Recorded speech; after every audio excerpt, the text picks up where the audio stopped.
I probably spend more time fotzing around with plug wires than I should. It's one of these things that I'm like really OCD about. They have to be just so. And I have good reasons for it. And I'm going to get to those reasons in a minute. But before I do that, got to plug something real quick. The Junkyard Jet guys have got their channel up, Daddy's Money Garage. So the car is now a roller. It actually went out into the daylight under its own, or on its own wheels Sunday, and it got a bath, and things are looking good. And Austin and John are now posting content on their channel having to do with this car as well as their other cars. You know, John's got that 60 Caddy.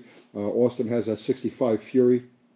So they're covering those cars, other things that they're doing with motorcycles and whatnot, and also this car. So they'll be doing the nitty-gritty updates on this car as they go along on that channel. Much exactly the same way that Mopar Al does on Slaghammer.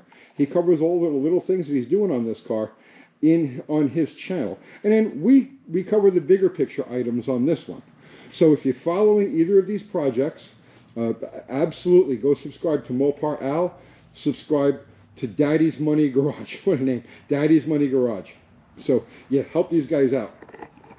Not that they really need help. They're on a rocket sled to like stardom. I'm telling you, they're there. Plug wires. Okay, so I spend a lot of time on these things. They got to be just right. So let me run down real quick some of my basics, right? So whenever possible, whenever practical, I love these solid core Axle yellow plug wires. And whenever possible, I go with an angle boot. It's not always possible, it's not always practical, but I try to use an angle boot whenever I can. And the reason for that is because when you've got a straight boot, if, like for instance, I'm constantly pulling spark plugs, I'm always screwing around with stuff, you pull that boot on and off enough times, the metal eventually hangs on the spark plug, it separates, and then you got like a bit of a nightmare, especially if you're hustling. Let's say you're at the track, you're trying to make a next round, and you pull the metal wire, the metal connector out of the middle of the plug. What do? If you just shove it in there, you've now created a situation where it's going to jump a gap inside the wire, and that'll eventually burn the wire, and it changes the characteristic of the spark. So I try to go with the angle boots whenever possible, or whenever practical. And I like the yellow ones. Why the yellow ones? Because you could see them easily. Because when I'm screwing around under the hood, there's never any guess where the plug wires are. You can see exactly where they're running to. You can see if they're getting dirty. You can see if oil's getting on them. You can see if they're getting burned, right? You can spot instantly any issues with the plugs. And these 7mm solid core wires are more than adequate for any ignition that you're typically going to run across. So at like 40,000 volt ballpark max, your HEIs, your the MSD blasters, Axle coils, all of these coils are all in a 40,000 volt range, and these plug wires work perfectly for them. The thicker ones, 8mm, there's nothing wrong with 8mm wires, except that they're that much harder to route and make organized. So I try to go with the 7mm. There's really never a reason, unless you're talking about using an arc welder for your ignition. But if you're dealing with a standard type of ignition, these things will get the job done. So routing is super important. So I'm going to show you two examples of routing, right? So the first is here on our slant. So you see here we use the straight boots because it's not practical to use an angle boot. But you see the wires are very organized. They're not touching each other. Actually, these aren't touching each other at all anywhere. But they've got a respectable distance between each of them. Now, I leave them on the long side. These could be a little bit shorter, but I leave them on the long side because when I pull the plugs off of this, or I'm going to pull the valve cover off of this, I want to be able to take these wires and hang them completely over the side and out of the way. Whereas if they were shorter, they would be in here, and then when I'm screwing around here, they're going to get oil dripping on them and so on and so forth. So that's why on this engine, the wires are just a little bit longer than need be. And you can see they all go right back. So I never have to think about, oh, is the fire in order? This wire goes here, that wire goes there. They all fall exactly back to where they're supposed to. Now here's another example. here's a whole ignition system out of a car. Now, I like to set these things up so that if I'm going to pull a distributor and I pull the wires, everything is going to stay exactly the way, you know, I don't have to go and reorganize them. They're already clear of all obstacles and headers and anything that's in the way. So if you look at this one, so here we've got the distributor out of the car, and the plug wires come out as a unit. So this bracket here, we welded an extension on this bracket. This bolts to the back of the cylinder head and holds the wires out away from the header. Here, these two angle boots come from underneath, right? And then these two go from the top at the front of the motor. And then you got the same thing on this side, right? Different type of bracket because it's a different type of reach. It has to do a different thing. And again, the wires are all cut and secured so that they don't move around. I could take this whole setup, drop it in the car, take this set of plug wires, throw it that way, take this set of plug wires, throw it that way, and all the wires fall exactly where they're supposed to go. So there's never any guessing how things are supposed to be, how they're supposed to be routed, or which is number, what's 1, which is 8, which is 7. No, it's all self-explanatory. It's something I don't have to think about, and it leaves me time, it leaves me a clear headspace to think about other things. I'm crazy when it comes to stuff like this. I will literally spend hours making sure that each of these wires fits just so and doesn't interfere with anything else. Another taboo that I have, and we're doing it with this car right now, is, so you see I'm running the wires on this. So you see here, my selfie stick is too long. These two wires back here go under the steering column and then out around. So this way, as the steering wheel is turning, it's not rubbing on the wires. These two just go nice and easy underneath. These will all be marked off, or not even marked off. They'll fit in the loom in such a way that at a glance, I'll know that this is cylinder 1, this is cylinder number 3, this is cylinder number 5, this is number 7, without having to look for numbers or anything like that, because they'll be arranged in the loom for as far as I can go. They'll be arranged in the loom so that they're in order, and at a glance, I know which wire is to which cylinder. This side is tricky. Oof. This side is bad. So these headers, it's a set of hooker competition headers. And they're a little bit more difficult to work with than the typical B-body headers. Usually you could take that back wire, the back spark plug wire, and bring it over the back of the valve cover like this and run it up to the distributor. But in this case, you can't. There's two pipes back there, and they're close enough to the cylinder head that that wire can't go there. So it has to come up this way. And then this is another troubling wire. This has to fit in just exactly a certain position for it to make. Now, I might substitute a straight boot for this and bring the wire out. But if I can make this fit, if I can make this work, once these are all cut and in place, if I can make it work with the angle boot, I'm going to leave it there. Because I know the angle boot is not going to deteriorate. It's not going to come apart. If I go to pull a spark plug off of this thing, especially when it's hot, I know that the angle boot isn't going to leave the metal on the plug. So we're gonna try to make that work. And if for whatever reason it doesn't, I'll substitute this one for a straight boot. So one of the taboos that I have is that spark plug wires can never be in the way of any other service. Now, this is not possible on all engines, right? I do it, I make it work. It's a little extra difficult, it's a little extra step, but I make sure that, let's just say I've got to take the valve cover off of this engine. I don't have to disturb any of the ignition wires.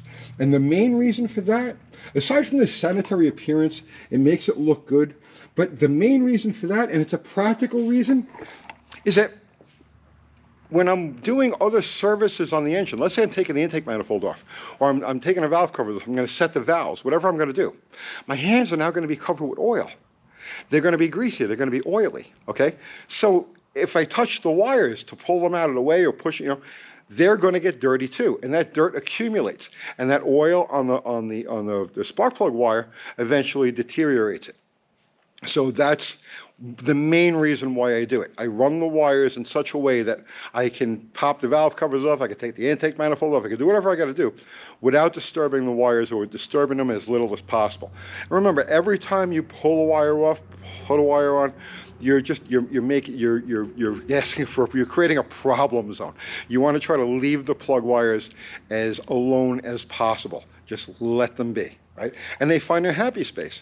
You know, like for instance, you take a situation like this, where the wires have to be just so, right? Now it takes a little time to get them to be just so. You don't want to have to disturb them and then have to find that just so again. Does that make any sense? So that's why I'm like that. I route the wires in such a way that they don't interfere with anything else. Now also, it's inevitable that some wires are going to be touching, parts of the engine or parts of the car. There's nothing you can do about that. It's going to be, they're just going to rest there. And that in itself is not a problem, so long as it's not a sharp edge or anything like that. It becomes a problem when you've got two wires that touch each other for any length of space. And the reason for that is you've got, here you go. Here's an inductive timing loop, okay? That's as much space on the wire as this pickup needs to register the magnetic pulse from the wire, right? Every time it fires. Well, now, if you've got two ignition wires or three ignition wires or a whole group of ignition wires that are running together, they're touching each other for any amount of time, well, they're all sharing those magnetic pulses. And under certain circumstances, it will cause a misfire. Now, I am not an electrical engineer. I cannot tell you the exact mechanism that takes place to cause that spark to happen. But it does happen. And I'm sure in the comments we've got electrical engineers that will kindly step up and explain the exact mechanism behind it. So needless to say, it is an issue. It is something you need to be aware of. And so, do that. Now, one other thing too, crimping. When you're doing a set of, these are cut to fit wires, right? Now, if you're doing a set of cut to fit wires, listen to me. There's only one way, only one tool, okay? You need one of these. You absolutely need a crimping tool. You cannot get a proper crimp without one of these. They sell them, you put them in a vise and you give it a whack and it'll close them up. Forget about that. Get yourself one of these or borrow one of these. One of your buddies has got to have one of these. Use a proper crimping device. Or you're not going to, when you go to crimp, it's not going to grab on sufficiently. It's not going to close up around the insulation, clamp into the insulation, grab it enough so that it stays put. And again, anytime you're doing a set of plug wires, this wire, right, you need to have the wire in direct contact like this, and then you go put your end on it and crimp it. It needs to be in direct contact with that. It's important. It's really important. A solid core wire like this. It's beyond important when using a carbon core wire, a soft wire, because that will burn. The wire will start to burn up. So in other words, if the carbon core is not in direct contact with the metal contact that snaps onto the plug or plugs into the distributor cap, if it's not in exact contact with that, it'll cause a gap. The spark will have to jump the gap, and it will eventually burn the wire up. I've seen many times, countless times, where an engine will have a miss, and you look at it, everything is just, you put new plugs in it, everything looks at eyeballs just fine, but it's got a miss, especially under load. So it'll idle fine, and then when you get on it, it'll start to miss, pop, backfire. I can tell you countless times where I found that this wire right here was not crimped firmly into the contact, and the wire, the inner part of the wire, the carbon part of the wire will burn up into the insulation. You won't see it, but it'll burn up in there, and you'll have a dead spot right there. So you'll get a very weak spark. It's enough spark to light the plug when, under light circumstances, but as soon as it's under a load, she'll start shooting ducks. So all of these things, very, very important. And you can use some dielectric grease. As a rule of thumb, dielectric grease won't do anything to keep the metal that grabs onto the spark plug from lashing onto the spark plug and not letting go. So when you pull the wire, it removes itself. And again, that's going back. That's why I like to use angle boots whenever possible. But some dielectric grease on the boot is a good idea. It keeps them on and off. So that's it. I still have a few other things to do on this engine. I'm going to finish trimming and routing the plug wires. When we do the follow-up on this, I'll show you the final result, how we all ended up with it. So I've got to make a throttle bracket for this right now. I had to relocate some of the fuel lines because I've got a coil. We had to relocate the coil. There's a lot of odds and ends. Tomorrow or the next day, I'll show you the finished item on this. One other thing, and this is something that occurred to me, right? So whenever you're doing like ignition work, right, like a tune-up, the standard thing was plugs, cap, rotor, wires, right, points and condenser if you had it, but you always change the cap, right? It was just one of those things. Caps, distributor caps, was always a throwaway item. Okay, so it's not like that anymore. I bought a couple of distributor caps, over the last year or so, where like literally within a month they were burned through. Things were arcing and right, cracked cap after about a month. This happened twice. Once on a 6-cylinder and once on a V8, but both the same style cap, right? So on this one, I was right away. I was like, well, I got to throw wires on. I got to throw a cap on there. But I look at the cap, and the cap is one of these. Pop this off here. It's one of these old school heavy plastic ones, right? And the contacts still look good inside, and I don't see any real corrosion. When these things go bad, they'll turn green in there, right? And I don't see any real corrosion inside. So this is going to be a keeper, right? I'm just going to clean this up and put it back on. This one will last for another 100 years. That new stuff is just, it's junk right out of the box. So keep that in mind. If you've got old tune-up parts, right, you might want to hold on to stuff like this. As we get further and further away from the era where distributor caps were the norm and everybody changed distributor caps, they become a lesser and less produced item. They make fewer and fewer of them. They just don't care. It's just get the stuff out the door, stick it on a box, get paid for it. So this older stuff, it's still of good quality. If you inspect it, you don't see any carbon tracks. You don't see any, out and out cracks on it. Clean it up and reuse it. Trust me, you'll be happy you did. So that's it. Again, Daddy's Money's Garage, yeah? Go over there and sub to those guys. They're great. I am so proud of these kids. You have no idea. They're not my kids, but I wish they were. I love them. They're fantastic. And Mopar Al, right? Mopar Al. So those are two channels. Go over there and show them some love. All right, so that's it, guys. I hope you got something out of that. I'll see you tomorrow.